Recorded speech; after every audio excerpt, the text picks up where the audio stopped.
If you've been following my videos, you'll know that I use a combination of Google Calendar and Notion to do my planning. These help me to ensure that I don't lose any tasks or projects that are important, and it also helps me to see how much available time I actually have to ensure that I don't plan beyond my means. By means, I mean my time that I have available. In this video, I'm going to show you how I manage my supervision load within Notion. So I am employed in a postgraduate or graduate school, which means that I carry a higher supervision load than someone who might work in an undergraduate school.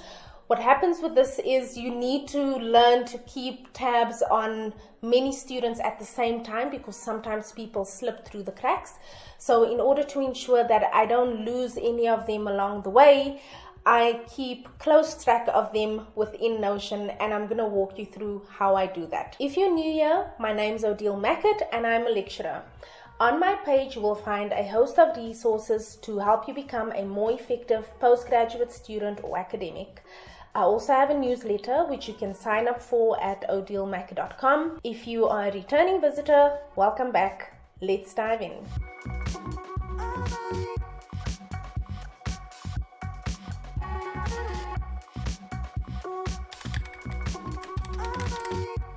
In a previous video, I basically walked you through how I manage projects and tasks within Notion. If you missed this video, you can watch it at this link. I basically treat student supervision the same.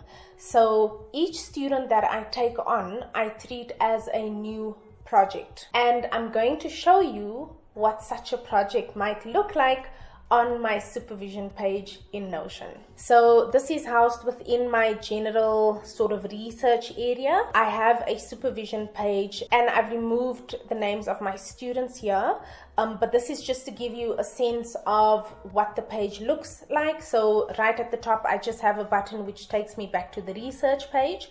And then I have a student database. Basically, it's a master database essentially of all my students or projects which are related to the area supervision within my Notion workflow. Then I have this very first list of students who are awaiting feedback on documents. Essentially, in my master project database, I have a property which is called document awaiting feedback, and it's a tick box property. So basically, if a student submits a document to me, I then tick this box so that the student shows up in this list of students who are actively awaiting feedback on their documents. So based on what you can see here, you can see that I currently have 2 students who are waiting feedback on documents. So I probably need to start reading soon. But basically, if I don't have any students waiting for feedback on documents, this list will be empty. The second part of this page basically has students who are active, and this is determined by the status of the project being the student. So just like my applications project database and my research project database and all my other project databases, I use the status property to basically tell me what is currently active that I am working on. So you'll see that I have a bunch of students who I am actively supervising at the moment because their status is in progress. Some of them are doing master's degrees, some of them are doing PhDs, so some might stay in progress for a longer period than others. Everyone who is in progress is listed on this table. The last thing I have here is a graduated section. So these are basically students who have graduated. Once I change the status in the project to graduated, they basically show up within the graduated list. So essentially, these are students who are no longer sort of in progress, but it also helps me to keep a record of students who I have supervised to completion successfully. This is essentially what I would call my supervision dashboard. It gives me a quick overview of what is happening in supervision in general in my life that I am responsible for. If I want to see how many students I have in progress, it's here. If I want to see my graduated students, they are also here. If I want to see people who are waiting for their feedback, I can also see them on this page. basically what I have is I have different types of projects within my master projects database, and you would have seen this if you watched my video on my Notion workflow. And one such template is a supervision template. So once I take on a new student, I use this supervision template to load them into this page essentially. So I just want to show you what this template looks like. If I'm taking on a new student, I can just click on the student supervision template, and this is what the template looks like. First of all, it's good to have a due date. This is for my own records, but I mean, it's not necessary because the status is really the most important thing. So is the student in progress or are they completed? Sometimes it's difficult to determine what the due date of submission is going to be because some students take longer than others, although a due date can be determined based on the standing orders of the degree for which they are registered. The degree will usually have a minimum amount of time a student should finish the degree in, or maximum amount of time. That I sometimes put that in as a due date, sometimes I don't. If I don't put a due date in, it doesn't have any bearing on what the project looks like. Then if I am taking on the student, immediately I usually put them in progress. And then the next important thing are the tasks. These tasks are sort of standard tasks which follows the supervision process within our school. So this includes, first of all, a student would need to write their proposal and then go and defend their proposal before they can move on to applying for ethics, before they can move on to doing their field work and submitting their research report, and then getting examined. And so these tasks that I have here, these sort of default basic tasks, sort of reflect this process. Again, I wouldn't necessarily have dates for all of them. They happen at different times, but I might have the final submission match the due date of the entire project to help me keep track of when the student is due to submit, because sometimes students find it difficult to keep track of these dates. It can be quite confusing for them, so it helps if I know this date. But of course, this doesn't mean that this is going to be the date on which they actually make their final submission. Like I said, life happens. Some people take longer, some people do it in a shorter period of time, so this allows me to just change the date, and there's obviously then some flexibility in the system. What I also like about this template is the meetings and submissions. So each time I have a meeting with a student, I note the date of the meeting and I write some notes related to the meeting so that I can remember what the content of the meeting was and where we sort of left off. So the thing about having so many students is that sometimes you just lose track of what people are doing and what your discussions have been with the person, especially if people tend to take very long to move from one process to the next. So if you have a student who only touches base with you once a month or once every 2 months, sometimes if you have a meeting with them, it feels like you're speaking to them for the first time. So basically, if I add notes on previous meetings here, it means that before I go into a meeting with the student, I can quickly scan the notes of the previous meeting just to get a sense of where I am with the student. I do the same thing with submissions. So if I have read a submission and I've provided some written feedback, this then allows me to just write a short summary within this meeting submission notes section, where I can basically say this really wasn't a good draft, or it seems like we're really making progress here, so that I can get a sense of how the student is progressing. Sometimes you tend to keep circling around to the same place, and if you find that the notes don't reflect that there's any progress over time, it allows you to say to the student, look, we're not moving on from where we are, so we need to sort of change gear.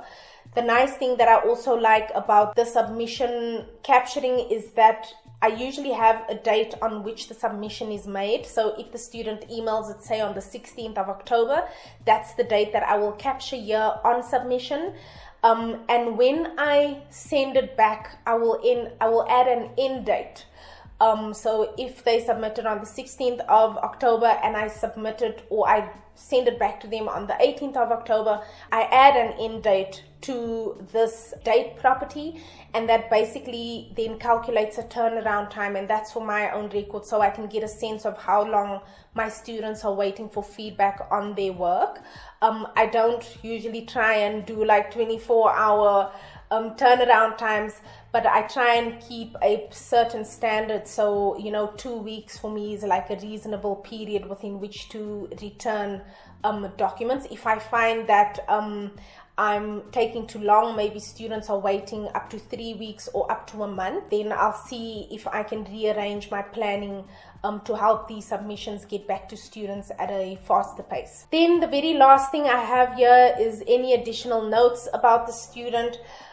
So this, I'll usually just use this part to perhaps add anything that I feel might be useful for me if I later need to report back on anything about the student, whether it is they submitting for an examination and I'm being asked what was my experience of supervising the student, or alternatively if I'm being asked to support an appeal for the student. So perhaps the student has run out of time and they want to appeal to come back and do their work, then I can have notes here for myself that says, oh, the student was pregnant, oh, someone died in the family, oh, the person lost their job, or oh, the person had a lot of responsibilities within their work and so they couldn't manage their time effectively. So those are the types of notes I would note in this section so that I can make a reasonable judgment of whether I want to support the student coming back or not, or what it is that I want to say about the student on submission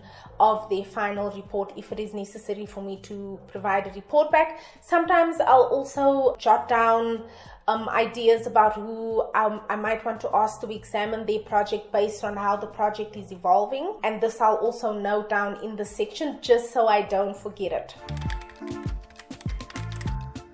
The next thing I want to show you is an example of an actual student and how I've used this template for this particular student. So I'm going to use student 1 on this page. I'm just going to open them on the side here. So I don't have a due date for the student. Like I said, it doesn't have any bearing on whether the template works or not. But I do have the student set to in progress. That's very important so that I remember they are one of the people who are currently in my ongoing basket. And then I have those default tasks listed here that I had in the template basically of this project. And so the student has been through panel defense, so that is why it is ticked as done, and they went through panel defense on the 26th of July, so I added the date on that day when they actually went through the panel. This helps me also if I need to find notes related to the panel, then I can search my mailbox and search by a very specific date to see where the notes are related to the panel defense. I have a final submission date for the student, and that is February next year, because this is the date the student and I agreed we are working towards, and also which matches the rules of the degree in terms of timelines. And so I've put that date down as the final submission. If we decide that we may need some extra time by the time we get to the end of the year and we realize the student's not going to make it for February, then I can amend this date. On meetings and submissions, I basically have a few notes based on what the student is doing. I had my last meeting with the student on the 5th of April, and then I've read quite a few drafts that have submission and return dates, and you can see the turnaround times in this column over here. Basically, I don't have any further meetings with the student, and that's because I've moved to a group supervision model where I meet with my students as a group on a weekly basis. And so what this has done is it significantly reduced the amount of one-on-one meetings my students actually tend to book with me, because now they talk to me about their projects within the context of the bigger group. So it's really, I suppose, a more time efficient way of handling student meetings. Although the submissions still come one-on-one, It would be great if we could do submissions in groups as well. Jokes, of course. But then this really also helps me to have a better context for why they are submitting a particular piece of work. I've also found in the past when I used to do the one-on-one sessions that sometimes students don't make use of meetings, they only do submissions. So basically the only communication we have is via the document, and that can also lead to some communication breakdowns, and it can lead to us basically going around in circles about what my expectations are of the submission. So this sort of system has really improved my efficiency and also the rate at which I see the submissions improving over time. This student has gone through panel, but he has not yet submitted his ethics application, which means that he cannot proceed with his field work until he has gotten his ethics clearance. But in the meantime, he's, for example, writing his literature review chapter for the final research report. And I could add the individual chapters to this task list, but I mean the research report is there as a single item, so I really don't see the need to break it down by, for instance, literature review, methodology, discussion, etc. Lastly is additional notes about the student. I won't open that section, but in that section I basically have ideas about who I want the examiners to be, so that when January comes around and the student is ready to submit, I can make sure that I get the examiners approved in the meantime, and I already have an idea of who I want the examiners to be, so that when they do submit, we sort of have a seamless process from the submission to the approval of examiners to hopefully then the examination outcome. There's obviously a treasure trove of information here about each individual that I'm supervising, and I can also see the progression of the students over time. This also means that whatever information I have about the students and how they progressed is not lost because they remain within my Notion database. And that's essentially how I do supervision using Notion to support me on the journey. I hope you enjoyed the video. If you found it useful and you have another version of supervising using Notion as your admin assistant, please let me know in the comments below. If you like this video, remember to like and subscribe to my channel, and happy supervising!